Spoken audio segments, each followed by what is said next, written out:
নমস্কার বন্ধুরা, বাংলার বাগানে আপনাদেরকে স্বাগত। আপনারা সবাই নিশ্চয়ই ভালো আছেন, আর গাছকে ভালো রাখার জন্য আপনাদেরকে ভালো থাকতে হবে। দেখেন, আপনাদের সবার প্রিয় বাংলার বাগানে সেলিশিয়া গাছগুলি দেখেন ভালোই কিন্তু বেশ ফুল ধরেছে। আর দেখেন ভালোই বেশ আমি ঝাঁকড়া করতে পেরেছি। তো এই জন্য কিন্তু একটু পিঞ্চিংয়ের প্রয়োজন আছে। একদম ছোটো চারারত অবস্থার পর থেকে আর কি, যখন সেকেন্ড স্টেপে আসবে তখন একটু পিঞ্চিং করে এরকম বড় করতে হবে। তারপরে তো কি খাবার দিতে হবে না হবে, কেমনভাবে পরিচর্যা করতে হবে না হবে, সবই আমার চ্যানেলে দেওয়া আছে। আপনারা সেই ভিডিওটা দেখে নেবেন, তাহলে আপনাদের অনেক সুবিধা হবে এই সেলিশিয়া গাছ পরিচর্যা করতে। এখন যেহেতু আগের তুলনায় ঠান্ডা কম পড়ছে, সেই জন্য কিন্তু ফুলটাও একটু কম ধরছে। তো টাইটেল আর থাম্বনেল দেখে আপনারা নিশ্চয়ই বুঝতে পেরেছেন যে আমি আজ আপনাদের সঙ্গে কী গাছ পরিচর্যা নিয়ে আলোচনা করতে চলেছি। তো তাহলে চলুন সে আলোচনার বিষয়ের দিকে তাহলে এবার যাওয়া যাক।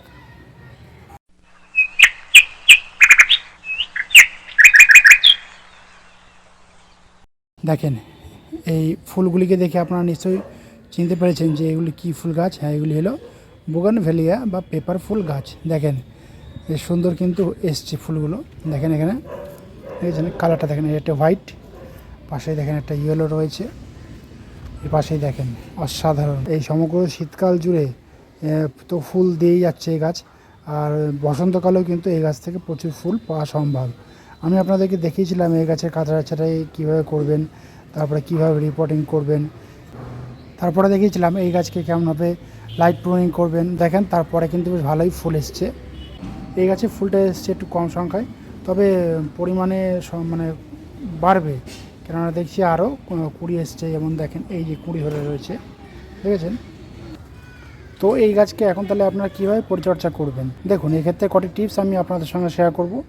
আপনারা মনোযোগ সহকারে সেই টিপসগুলি কিন্তু শুনবেন, এবং আপনাদের বাড়িতে যে সমস্ত বোগনভিলা গাছ রয়েছে সেই সমস্ত বোগনভিলা গাছগুলিকেও আপনারা ঠিক একই রকমভাবে পরিচর্যা করবেন, তাহলে দেখবেন এরকম গাছ ভর্তি করে ফুল পাবেন। টিপস নাম্বার 1, এখন কিন্তু এই গাছে খোল ভেজানো জল কিন্তু একদমই প্রয়োগ করবেন না। কারণ গাছে দেখেন ফুল চলে এসছে, যদি খাবারটা কোনো কারণে বেশি হয়ে যায়, মোটা করে যদি খোল ভেজানো জল আপনারা প্রয়োগ করেন, দেখা গেলো 8 ইঞ্চি টব আপনারা একটু বেশি করে খোল ভেজানো জল দিলেন, তাহলে কিন্তু যা ফুল এসছে সমস্ত ফুলগুলি কিন্তু ঝরে পড়ে যাবে, এবং পাতাগুলি তো আগে ঝরবেই, বা ফুলের কালার কিন্তু খুব দ্রুত ডিসকালার হয়ে যেতে পারে। সেই জন্য বলছি খোল ভেজানো জলটা এখন আপনারা কিন্তু মনে করে দেবেন না। এই গাছে জলটা দিয়ে যান, সেক্ষেত্রে কোনো অসুবিধা হবে না। আপনারা এক্ষেত্রে সর্ষে খোল, বাদাম খোল বা নিম খোল কোনো রকমের খাবার কিন্তু দেবেন না, কারণ যা খাবার দেওয়ার আগেই কিন্তু আমি দিয়ে দিয়েছি। চাপান সারও কিন্তু এখন দেবেন না, কারণ এই এখন ফুল এসছে বললাম আগেই। যে কোনো জৈব খাবারে যদি আপনারা দেন, তাহলে দেখবেন গাছ ভালোভাবে নিতে পারবে না, এবং যদিও নিয়ে নেয় তাহলে দেখবেন ফুল কিন্তু খুব দ্রুতই ঝরে পড়ে যাবে। টিপস নাম্বার 2, এই গাছে কিন্তু এখন সূর্যালোকের খুব প্রয়োজন। দেখেন আমি যেরকম ওপেন সানলাইটে রেখেছি, আপনারাও কিন্তু এরকম ওপেন সানলাইটে রাখবেন, তাহলে দেখবেন গাছে প্রচুর সংখ্যায় কিন্তু ফুল ধরবে। দেখেন আমার গাছটা কিন্তু ওপেন সানলাইটে আছে বলে প্রচুর সংখ্যায় কিন্তু ফুল ধরেছে। দেখেছেন প্রচুর সংখ্যায় ফুল ধরেছে, দেখেন পুরো গাছটা পাতার থেকে ফুলের সংখ্যাটা সব থেকে বেশি।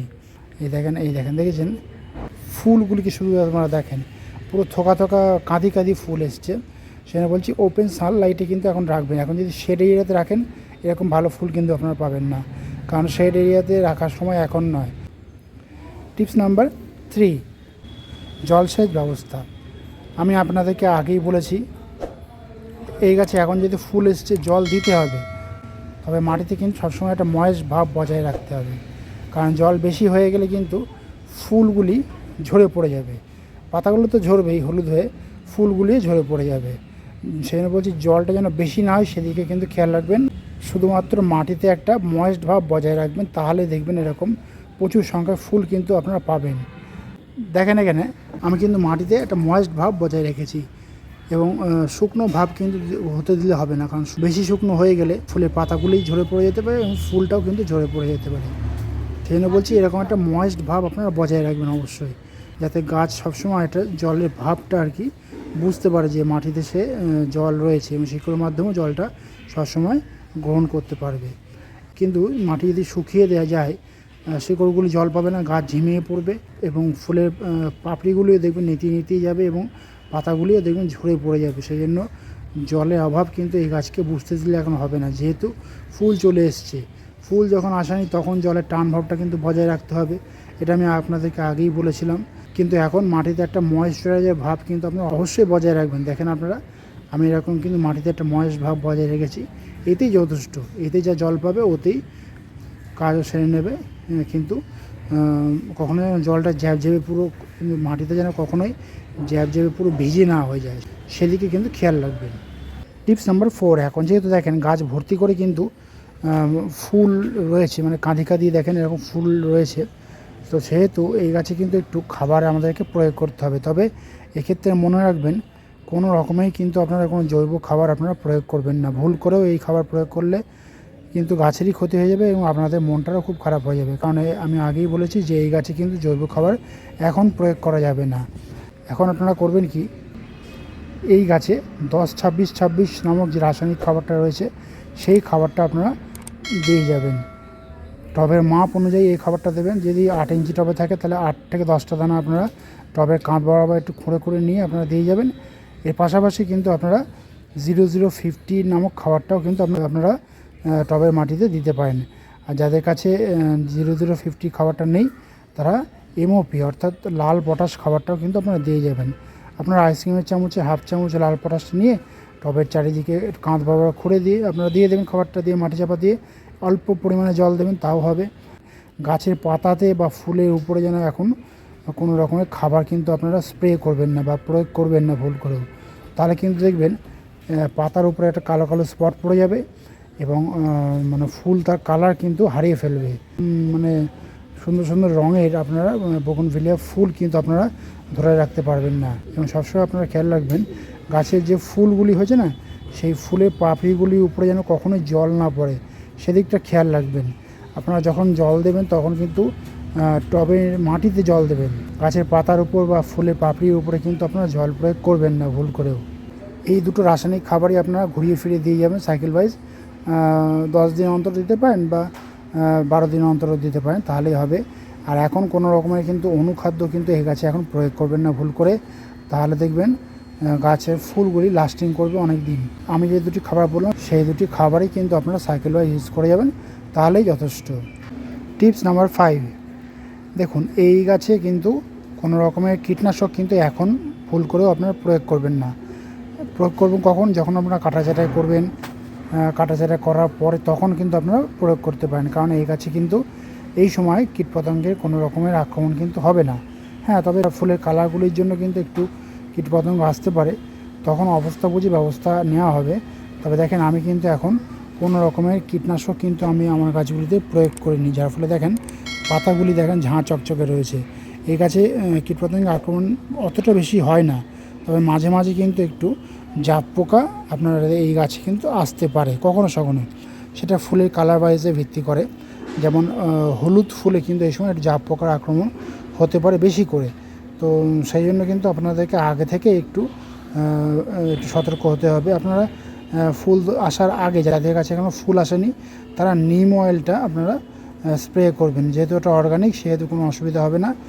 আর ফুল আসার পরে কিন্তু এই গাছে এখন কোনো রকমের কীটনাশক কিন্তু আপনারা প্রয়োগ করবেন না, তাহলে কারণ এই যে ফুলগুলি যে ফুটেছে এই ফুলের পাপড়িগুলির উপরে যদি কীটনাশকের জল পড়ে তাহলে কিন্তু ফুলগুলি কিন্তু খুব দ্রুত নষ্ট হয়ে যাবে, মানে কালো কালো স্পট পড়ে যাবে এবং দেখতে কিন্তু তখন খারাপ হয়ে যাবে।